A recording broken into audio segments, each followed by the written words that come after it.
Welcome to Improve English with Podcast. I'm very happy you're here today. Today's topic is very important, especially if you work in an office or join meetings in English. Many English learners feel comfortable with basic conversation, but when it comes to disagreeing, things become stressful. Oh, yes. That's me. I can talk about simple things, like my weekend, but when I need to disagree with someone, I feel nervous. That's completely normal. Disagreeing in another language is not just about vocabulary, it's also about emotion. You don't want to sound rude, you don't want to create conflict, but you still want to express your opinion clearly. Exactly. Sometimes I just stay quiet, even when I have an idea. That happens to many learners. But today, we're going to change that. We'll learn simple, natural, and polite English phrases that you can use during meetings. And more importantly, we'll help you feel calm and confident. That sounds really helpful, because honestly, meetings can feel scary. Let's imagine a situation together. You are in a team meeting, your manager is discussing a plan, and one of your colleagues shares an idea, but you don't agree. Yes, this happens a lot. So what do most learners do in this moment? They either stay silent or they say something too direct, like, I don't agree. Yes, I've said that before. It's not wrong, but it can sound a bit strong. In English, especially in professional settings, we often use softer language. This is called polite disagreement. So we don't say exactly what we think? We do, but we say it in a more careful way. We show respect. We create a positive feeling. Let me give you a simple example. Instead of saying, I don't agree, you can say, I see your point, but I have a different perspective. Ah, that sounds much nicer. Yes, let's break it down. I see your point means you understand the other person, but I have a different perspective means you have another idea. So it's like softening the disagreement. Exactly. Now let's try another phrase. I understand what you're saying, however... However sounds a bit formal. Good observation. Yes, it is slightly formal. If you want something more casual, you can say, I understand what you're saying, but... That feels easier. Let's practice together. I'll say a situation, you respond. Ready? Okay, I'll try. Your colleague says, we must finish this project today, but you think it's not possible. What do you say? I understand what you're saying, but I think we need more time. That's excellent. Simple, clear, polite. Wow, that actually feels good. You see, you don't need complicated English, just the right structure. Now let's go a little deeper. Sometimes disagreement is not just about ideas, it's also emotional. For example, what if someone rejects your idea? Oh, that hurts. Yes, even in your native language that feels uncomfortable. Now imagine it in English. It's worse because I don't know how to respond. Let's explore that. Your manager says, I don't think this idea will work. What can you say? Maybe, can you explain why? That's a very good response. It shows curiosity, not anger. Another option is, I see, could you share more details? That sounds calm. Yes. When you stay calm, you keep the conversation open. But sometimes, hesitate, I feel nervous inside. Even if I speak politely, my heart is beating fast. That's very real. Language is not just words, it's also confidence. Let me share something important. Before you speak, take a small pause. Just 1 second. Breathe. Then speak slowly. So I don't need to answer immediately? Not at all. In fact, pausing makes you sound more confident. Really? Yes. Fast speaking often sounds nervous. Slow speaking sounds thoughtful. That's interesting. Let's practice a full example. I'll be your colleague. Ready? Ready. I think we should change the marketing strategy completely. Pause. I see your point, but I think we should review the current strategy first. Beautiful! You used a pause, you used a soft phrase, and your sentence was clear. I feel more confident already. That's the goal. Now let's add another useful phrase. I'm not sure I fully agree. That sounds very polite. Yes, it's softer than I don't agree. Let's try it. I'm not sure I fully agree. Maybe we can consider another option. I like that. It feels safe. Exactly. Now I want to talk about something deeper. Sometimes learners are afraid to disagree because they think it will damage relationships. Yes, I worry people will not like me. But here's the truth. In professional environments, sharing different ideas is actually a good thing. Really? Yes, it shows critical thinking. It shows you care. So, disagreeing is not bad? Not at all. It depends on how you do it. If you are respectful, people will respect you. That changes my thinking. Good. Now let's move to another real-life situation. You are in a meeting. Two people are discussing. The conversation becomes tense. What can you say to calm the situation? I don't know. Here's a useful phrase. Maybe we can find a middle ground. Oh, that sounds very peaceful. Yes, it means both sides can agree on something. Another phrase is, let's look at both options. That feels neutral. Exactly.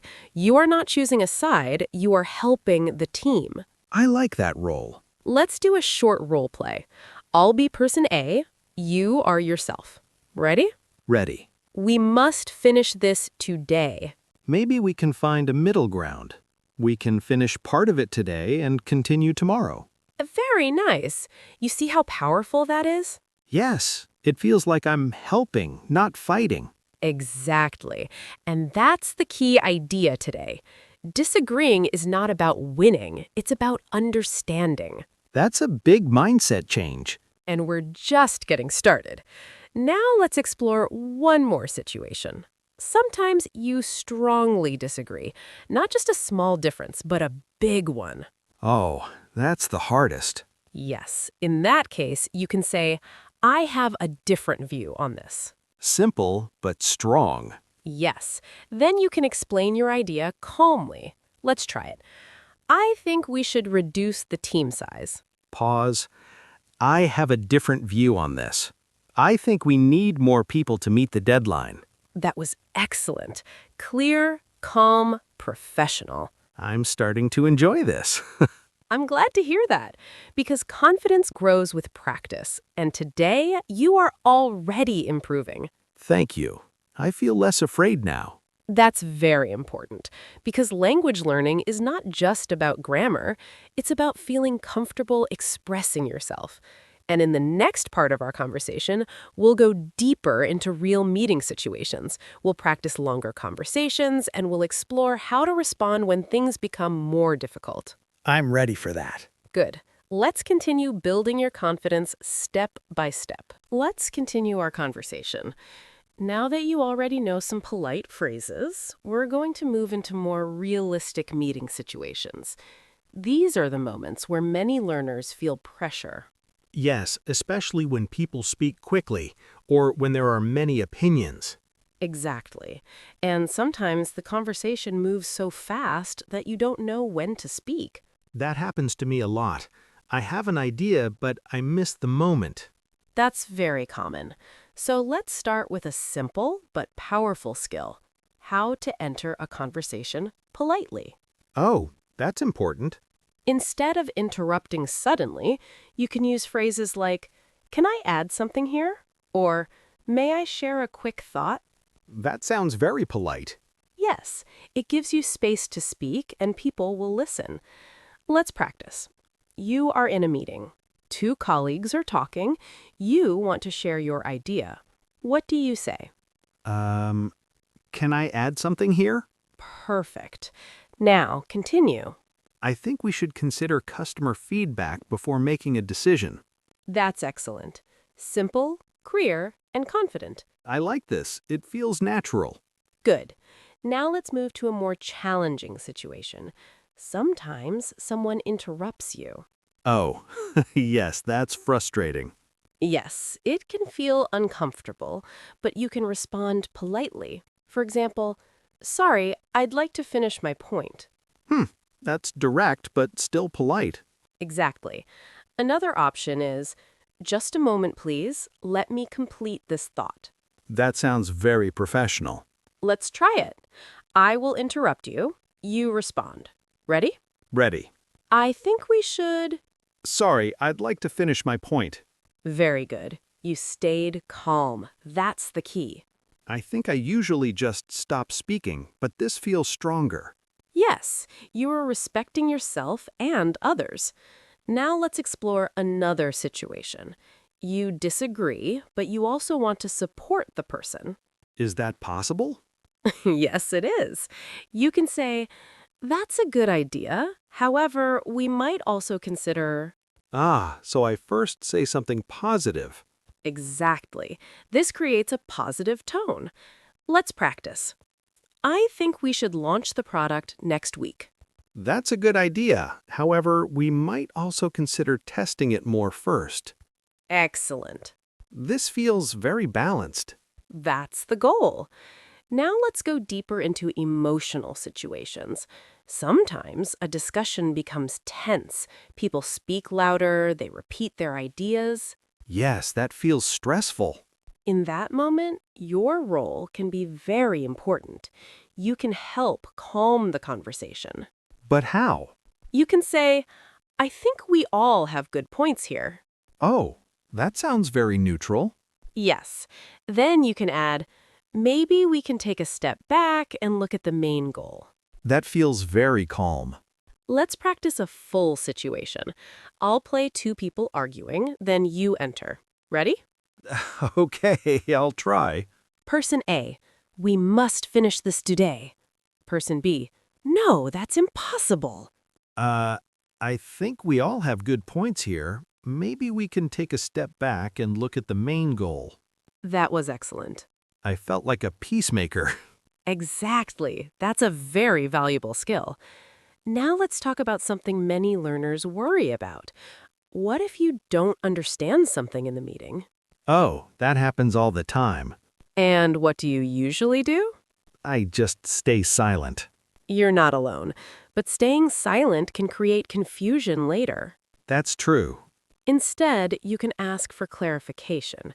Here are some simple phrases. Sorry, could you clarify that? Can you explain that a bit more? I didn't catch that. Could you repeat it? These are very useful. Yes, and they are completely normal in meetings. Even native speakers use them. Really? Of course, meetings are about understanding, not perfection. That makes me feel better. Good. So instead of trying to be perfect, focus on being clear and calm. I like that. Good. Let's do one more quick practice. You strongly disagree with a decision, but you want to stay professional. What do you say? I have a different view on this. I think we should consider another approach. Very good. Now add a suggestion. Perhaps we could review the data again before making a final decision. Excellent. That's exactly how professionals speak. I feel like I'm learning real English now. You are, and you're building something even more important. Confidence. Yes, I can feel it growing. That's wonderful.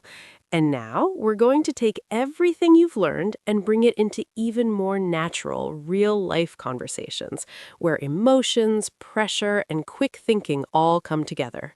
That sounds challenging, but exciting. Exactly. Let's continue. Now we're going to bring everything together in more natural, real-life situations. These are the moments where your confidence really starts to grow. I'm ready. A little nervous, but ready. That's a good feeling. It means you're learning. Let's imagine a more complex meeting. There are several people, different opinions, some pressure from the manager, and you need to speak clearly. Yes, this feels very real. I'll guide you through it. We'll build a full conversation step by step. Take your time, pause when you need to. Ready? Ready. All right, team. We need to decide how to handle the client's request. They want faster delivery and lower cost. Can I share a quick thought? Of course. I think we need to balance both quality and speed. That makes sense. I think we should reduce some features to save time. I see your point, but I'm not sure I fully agree. Okay, tell me more.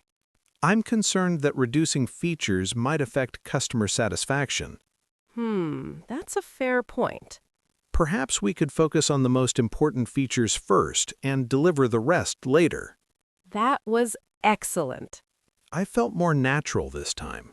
Yes, I noticed that. Your voice felt calmer, your ideas were clearer. That's real progress. I think the pause really helps me. It does. It gives your brain time to organize your thoughts.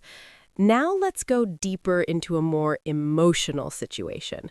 Sometimes someone disagrees with you strongly. Their tone may feel a bit negative. Yes, that's when I feel uncomfortable. Let's practice how to stay calm in that moment. I don't think your idea will work at all. That's okay. I understand your concern. Very good. Now continue. Could you explain what part you're worried about? Excellent. You didn't react emotionally. You stayed open. It feels more like a discussion now, not a fight. Exactly. That's the power of calm language. Now let's try another situation. You feel that your idea is not being heard. People keep talking over you. Oh, that's frustrating. Yes, but you can still handle it professionally. You can say, I'd like to add something here. Or, I think my point hasn't been fully addressed yet. That sounds confident. Let's practice. I'll say, we should just move forward with this plan. Pause. I'd like to add something here. I think my point hasn't been fully addressed yet. Very strong. Now continue your idea. I believe we need to review the risks before moving forward. Excellent. I like this phrase. It gives me space. Yes, and it shows respect at the same time. Now let's bring everything into one final role play. This will feel like a real meeting from start to finish. Take your time. Focus on clarity, not perfection. Okay, I'm ready. Good afternoon, everyone. Today we're discussing the new project timeline. Good afternoon. Can I add something here? Yes, go ahead. I think we should review the current workload before setting a new timeline. I understand, but we need to move quickly. Pause. I see your point. However, I'm concerned that moving too quickly might affect quality. So what do you suggest? Perhaps we could set a realistic timeline based on our current capacity. That sounds reasonable. And maybe we can find a middle ground between speed and quality. That was excellent. I feel much more confident now. And you should. Let's take a moment to reflect on what you've learned. You learned how to enter a conversation politely, disagree in a soft and respectful way, ask for clarification, give suggestions, handle interruptions, stay calm in emotional situations. That's a lot, but it feels natural now. That's the beauty of practice. When you repeat these phrases, they become part of you. I think before I was afraid of saying the wrong thing. And now? Now I feel like even if my English is not perfect, I can still communicate. That's the most important thing. Communication is not about perfection, it's about connection. I really like that. Warm tone.